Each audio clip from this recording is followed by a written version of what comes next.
You bring up what you call a Muslim ban. The Trump administration calls it a travel ban. You are demanding, well, as you know, the courts are going to hear this today, but you're demanding that Congress take action on this. What specifically do you think the Republican-led Congress can do?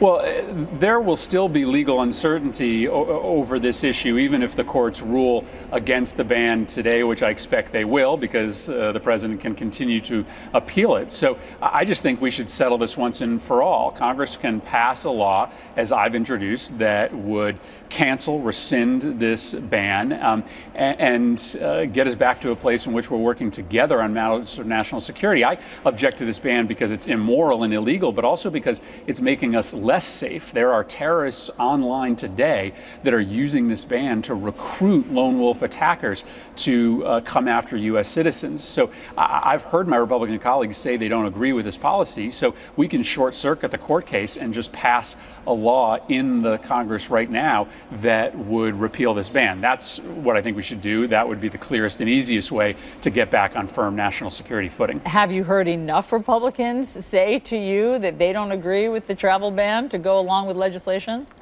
I mean, you've heard 15 to 20 Republican senators that have objected to the ban. I sort of come back to the hesitancy I referenced before. I don't think they're willing to join us in any sort of frontal assault on the Trump agenda this early because they don't want him to screw up their repeal of the Affordable Care Act or their tax cut later on. But, you know, this is making America less safe every day. It's making us a laughingstock all around the world. If we don't settle this sooner rather than later, it will ultimately get Americans killed. I really believe that.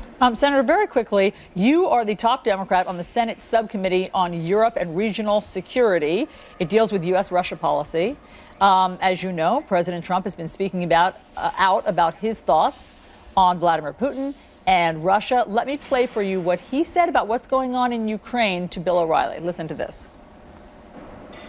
You talked to Putin last week. You had a busy week last week. I'm pretty busy, yeah. Busy week and a half. But within 24 hours of you on the phone with the Russian leader, the pro-Russian forces step up the violence in Ukraine. Yeah. Did you take that as an insult? No, I didn't, because we don't really know exactly what that is. They're pro-forces. We don't know, are they uncontrollable? Are they uncontrolled? That happens also.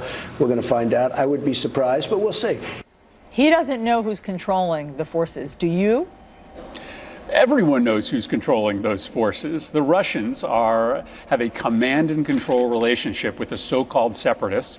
All of their equipment, all of their firepower comes from Russia. This is a Russian invasion of Ukraine, fronted by so-called separatists on the ground.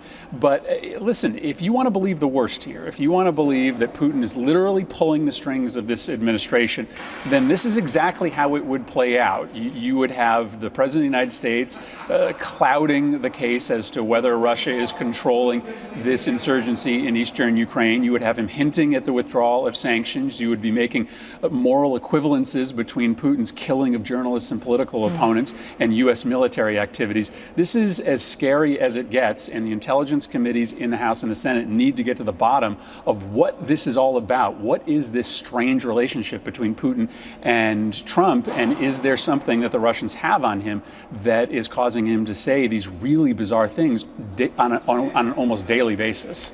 Senator Chris Murphy, we'll let you get back to the Senate floor. Thank you very much for taking time. All right, thanks a lot.